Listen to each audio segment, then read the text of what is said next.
O livro de Êxodo começa em silêncio, mas não em paz. O povo que nasceu de uma promessa agora vive sob opressão. Os descendentes de Jacó, que um dia chegaram ao Egito como família acolhida, tornaram-se uma multidão numerosa. E foi justamente esse crescimento que despertou medo no coração do faraó. O que antes era bênção agora passa a ser visto como ameaça. O tempo passa, e um novo rei assume o trono do Egito. Um rei que não conheceu José. Um rei que não reconhece a história, nem a gratidão. E isso muda tudo. Porque quando a memória é perdida, a injustiça encontra espaço para crescer. O povo hebreu deixa de ser visto como aliado e passa a ser tratado como problema. A escravidão se instala de forma gradual. Primeiro com trabalho forçado, depois com opressão constante e, por fim, com violência explícita. Tijolos, peso, exaustão. A vida se torna repetitiva, cansativa, sem perspectiva. O povo trabalha muito, mas não avança. Produz, mas não colhe. Vive, mas não escolhe. Êxodo começa assim, com um povo preso em uma realidade que parece não ter saída. E talvez aqui a história já comece a tocar muitos de nós, porque nem toda escravidão é feita de correntes visíveis. Às vezes, ela se manifesta em rotinas que nos consomem, em trabalhos que nos esmagam, em sistemas que sugam nossa força sem devolver esperança. Há pessoas que acordam todos os dias cansadas, não do corpo, mas da alma. O faraó, movido pelo medo, decide ir além. Ele ordena que os meninos hebreus sejam mortos ao nascer. A tentativa é clara: matar o futuro antes que ele cresça. Oprimir não é suficiente.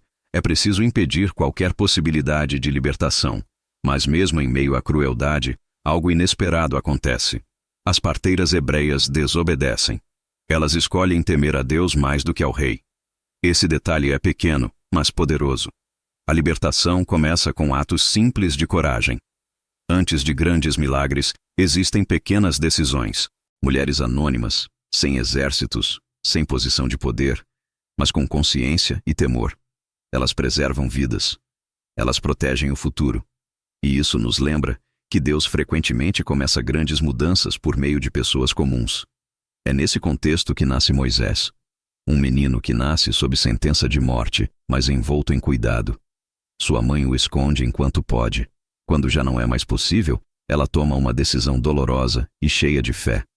Coloca o filho em um cesto e o entrega às águas do Nilo, não como abandono, mas como entrega. Às vezes, a fé se manifesta justamente quando não temos mais controle. O cesto flutua, não por acaso, mas por providência. A filha do faraó encontra o bebê. O mesmo sistema que decretou a morte agora se torna instrumento de preservação. Moisés cresce no palácio, entre privilégios, longe da dor do seu povo. Ele recebe educação, nome, identidade egípcia, mas carrega dentro de si uma origem que não foi apagada. Os anos passam. Moisés se torna adulto. Um dia, ele decide olhar para o lado. Decide enxergar a dor dos seus irmãos hebreus.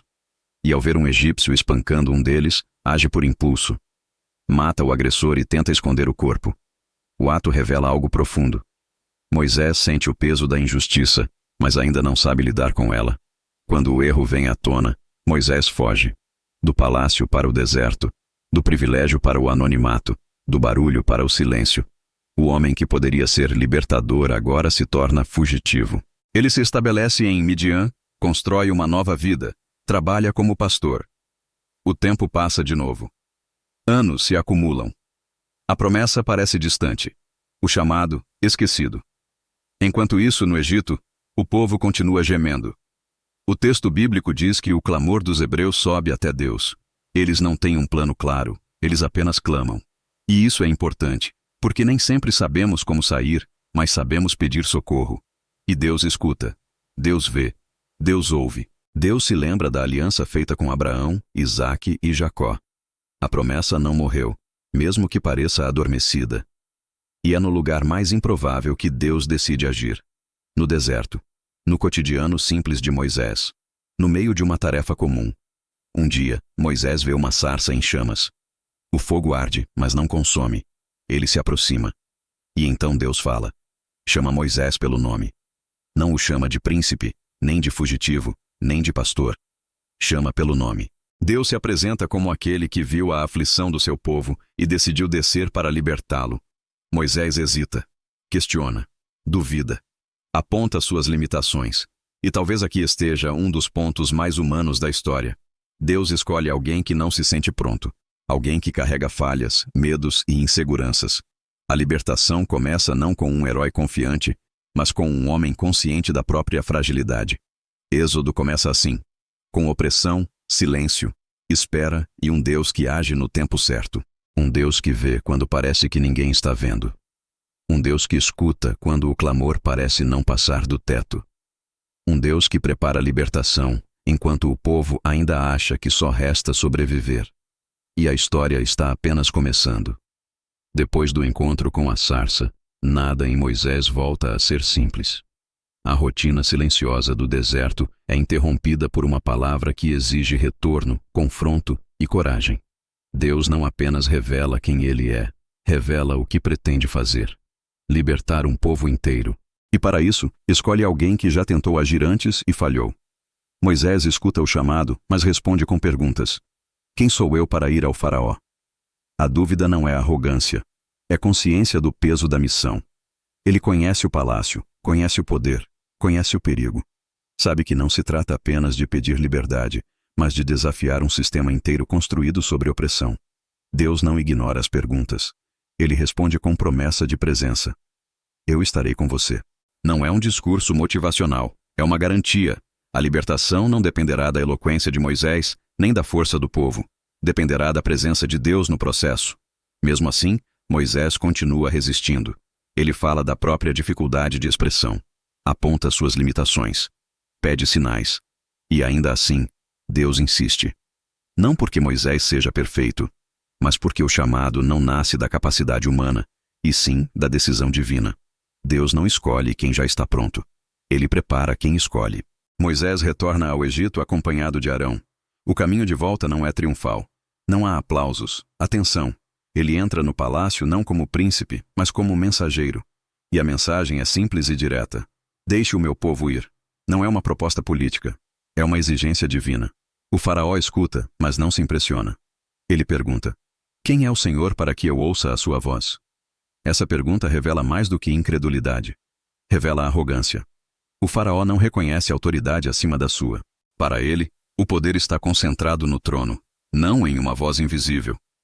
A resposta do faraó não é apenas negativa. Ele endurece ainda mais a opressão. Aumenta o peso do trabalho. Retira a palha necessária para os tijolos, mas mantém a mesma meta de produção. O pedido de libertação parece ter piorado tudo, e isso atinge diretamente o povo. Os hebreus se voltam contra Moisés. Eles não veem libertação, veem sofrimento aumentado. A esperança se transforma em frustração. E essa é uma das partes mais difíceis da caminhada de fé. Quando obedecer a Deus parece piorar a situação antes de melhorar. Moisés se sente esmagado. Ele questiona Deus. Por que me enviaste? A pergunta não é falta de fé, é cansaço. É o peso de carregar expectativas alheias enquanto tenta obedecer a um chamado maior. Quantas pessoas hoje também não se sentem assim? Tentando fazer o que é certo, mas colhendo incompreensão. Deus responde, reafirmando sua promessa. Ele se apresenta como o Senhor que age, que cumpre o que diz, que não esquece alianças. O problema não é a promessa. O problema é o tempo entre a promessa e o cumprimento. E esse intervalo costuma ser o lugar da maior prova. Os sinais começam. O cajado se transforma em serpente. A água se torna sangue. Pragas surgem. Cada sinal confronta diretamente o sistema egípcio, seus deuses, sua estrutura de poder. Não são atos aleatórios. São mensagens claras. Deus está demonstrando que nenhum poder humano é absoluto. O faraó por vezes parece ceder. Em outros momentos, endurece o coração. Ele negocia, recua, promete, volta atrás. E isso cria uma montanha-russa emocional no povo. A esperança surge e desaparece repetidas vezes. A libertação parece próxima, mas sempre escapa. Aqui, a história toca algo muito presente na vida de muitos. Há momentos em que sentimos que estamos quase livres, quase mudando, quase vencendo.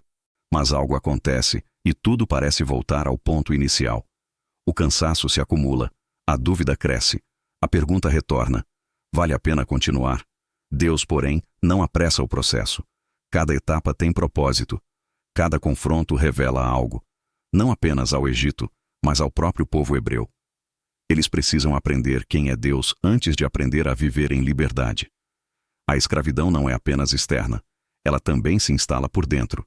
Moisés também aprende. Ele deixa de agir por impulso. Aprende a ouvir, a esperar, a obedecer passo a passo.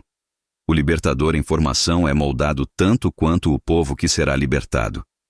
A missão não transforma apenas os oprimidos, transforma também quem lidera. O confronto entre Moisés e o faraó não é apenas político, é espiritual.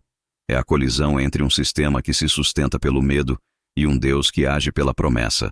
E aos poucos, fica claro que a libertação não virá por concessão do opressor, mas por intervenção divina. Êxodo continua mostrando que Deus não ignora a dor, mas também não pula etapas. A promessa se cumpre, mas o caminho até ela revela o que precisa ser curado, confrontado e transformado. A libertação verdadeira começa antes da saída física. Ela começa quando a esperança se recusa a morrer, mesmo diante da resistência. E ainda há mais por vir, porque quando a saída finalmente acontece, ela não será silenciosa. Ela será marcada por um preço alto, por decisões difíceis e por uma noite que mudará tudo. A tensão no Egito já não pode mais ser ignorada. As pragas se sucedem, uma após a outra, revelando algo que vai além do sofrimento imediato. O confronto direto entre o orgulho humano e a soberania divina.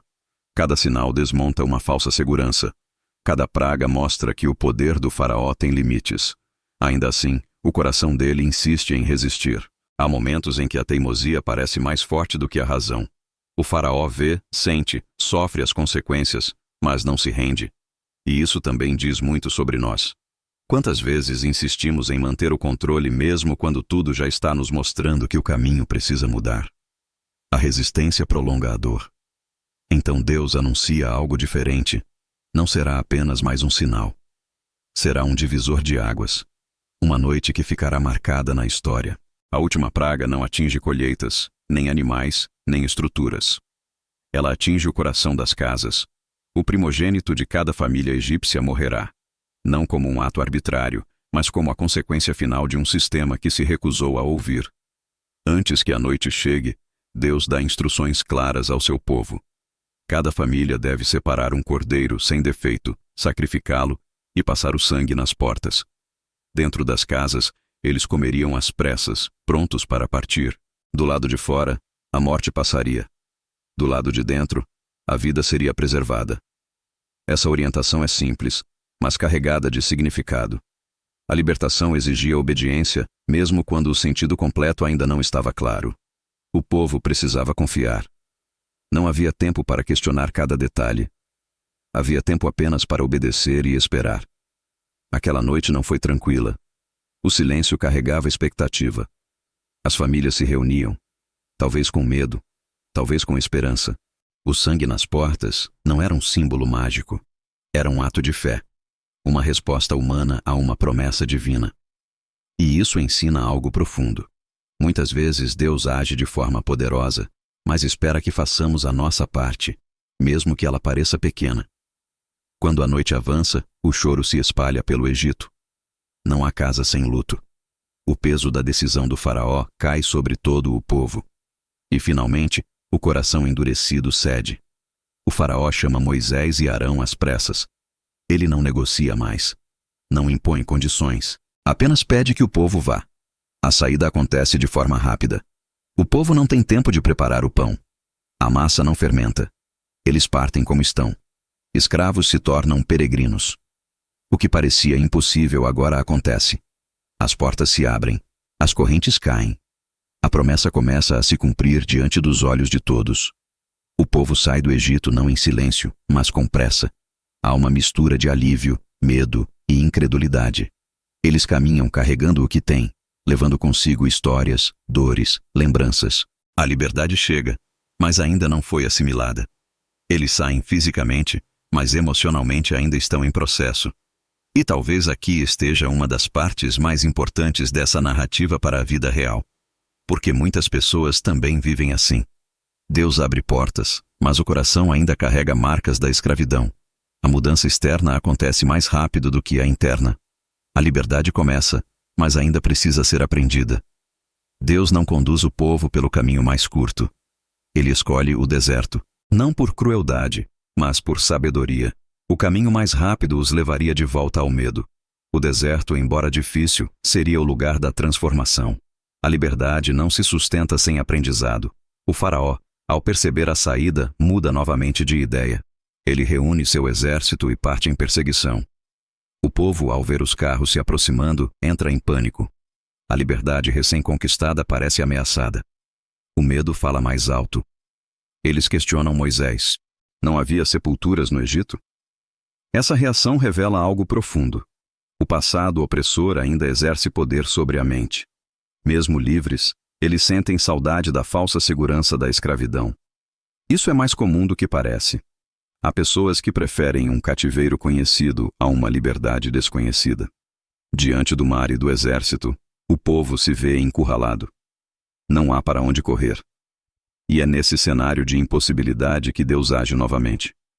O mar se abre. Um caminho surge, onde antes não havia nada. O impossível se torna passagem. O povo atravessa. Não porque são fortes, mas porque confiam. O mesmo caminho que salva também julga. Quando os egípcios tentam atravessar, as águas se fecham. A opressão chega ao fim definitivo. O passado não pode mais alcançá-los da mesma forma. Do outro lado, o povo canta. Pela primeira vez, a libertação não é apenas anunciada, ela é celebrada. O medo dá lugar à gratidão. O silêncio da espera se transforma em louvor. A travessia marca uma ruptura. O Egito fica para trás, mas a história ainda não terminou. Porque atravessar o mar não significa saber viver em liberdade. O deserto agora será o lugar onde Deus ensinará seu povo a confiar diariamente. A libertação começou, mas o caminho ainda será longo. Do outro lado do mar, o povo respira aliviado. O som das águas que se fecharam ainda ecoa na memória. O perigo ficou para trás. A perseguição terminou. O Egito, com suas correntes visíveis e invisíveis, não tem mais o mesmo poder. Pela primeira vez, eles não são escravos. Mas a liberdade, embora real, ainda é nova demais para ser compreendida por completo. O deserto se abre diante deles como um território desconhecido. Não há palácios, não há cidades, não há conforto. Há apenas caminho, poeira e tempo. E talvez aqui esteja uma das maiores lições do Êxodo. Deus liberta rápido, mas transforma com paciência. A saída do Egito acontece em uma noite. A formação de um povo leva anos. Logo surgem as primeiras reclamações. Falta água. Falta comida. O entusiasmo da travessia dá lugar ao cansaço da caminhada. E o povo começa a comparar. Começa a lembrar do passado com nostalgia seletiva. No Egito, ao menos tínhamos o que comer. A memória da opressão é suavizada pelo medo do desconhecido. Essa reação é profundamente humana. Muitas vezes, quando Deus nos tira de um lugar que nos fazia mal, Ele nos conduz para um processo que exige fé diária. E é nesse meio do caminho que surgem as dúvidas. Não porque a libertação foi falsa, mas porque a liberdade exige responsabilidade, confiança e maturidade. Deus não se afasta diante das reclamações. Ele responde. A água brota da rocha, o maná cai do céu. O cuidado se manifesta de forma diária, não acumulável. O povo aprende que não pode viver apenas de experiências passadas. Precisa confiar todos os dias. A dependência muda de forma. Antes, dependiam de um sistema opressor. Agora, dependem de Deus. O deserto se torna sala de aula. Ali, Deus ensina quem Ele é e quem o povo está se tornando. Ele estabelece leis, não para aprisionar, mas para organizar. A liberdade sem direção vira caos. A lei surge como um caminho, não como uma prisão. Deus não quer apenas tirar o povo do Egito. Ele quer tirar o Egito de dentro do povo. Moisés sobe ao monte. A presença de Deus se manifesta de forma intensa. O povo, impaciente, constrói um bezerro de ouro. Eles transformam a saudade da escravidão em idolatria. Querem algo visível, algo controlável. E isso revela outra verdade difícil de encarar. Quando a espera é longa, O coração humano busca atalhos. Mesmo assim, Deus não abandona o processo. Há consequências, há confrontos, há ajustes. Mas há também renovação da aliança. Deus continua caminhando com o povo. A nuvem continua guiando de dia. O fogo continua iluminando à noite. A presença não se retira. O Êxodo nos mostra que liberdade não é apenas sair de um lugar. É aprender a viver de forma diferente. É confiar quando não há garantias visíveis. É caminhar quando o caminho ainda não está totalmente claro. É entender que Deus não promete ausência de dificuldades, mas promete presença constante. Talvez você que esteja ouvindo essa história se identifique mais com o deserto do que com o mar aberto. Talvez você já tenha vivido grandes livramentos no passado, mas hoje enfrenta a rotina cansativa do meio do caminho. Dias em que parece que nada acontece. Dias em que a promessa parece distante. Dias em que a saudade do que ficou para trás tenta enganar sua memória. O Êxodo fala diretamente com esses dias. Ele nos lembra que Deus não abandona no meio do processo, que o cuidado continua, mesmo quando a caminhada é longa, que o silêncio não significa ausência, que a espera também faz parte da formação. Deus não estava apenas levando o povo a uma terra. Ele estava formando um povo para habitar essa terra. E isso exige tempo, exige confronto, exige aprendizado. A liberdade verdadeira não é apenas externa. Ela precisa alcançar o coração. Se hoje você se sente livre em algumas áreas, mas preso em outras, saiba que o processo ainda está em andamento. Se você já saiu do Egito, mas ainda carrega medos, inseguranças e velhos hábitos, isso não anula o que Deus já fez. Significa apenas que Ele ainda está trabalhando. O Êxodo não é apenas uma história antiga. É um espelho da jornada humana, um convite à confiança diária, um lembrete de que Deus vê, ouve, desce para libertar e permanece para ensinar. A libertação não termina no mar. Ela continua no caminho. E talvez essa seja a grande mensagem além do verso. Deus não se contenta em nos tirar da escravidão. Ele deseja nos conduzir à maturidade. Ele não quer apenas nos salvar do passado, mas nos preparar para o futuro. Se essa história falou com você de alguma forma, eu te convido a curtir este vídeo para que mais pessoas possam ser alcançadas. Inscreva-se no canal Além do Verso para continuar caminhando conosco por histórias bíblicas que se conectam com a vida real. E compartilhe nos comentários. Em que área da sua vida você sente que Deus ainda está trabalhando nesse processo de libertação? Aqui, seguimos contando histórias antigas para iluminar decisões de hoje. Porque a Bíblia não ficou no passado. Ela continua falando, sempre além do verso.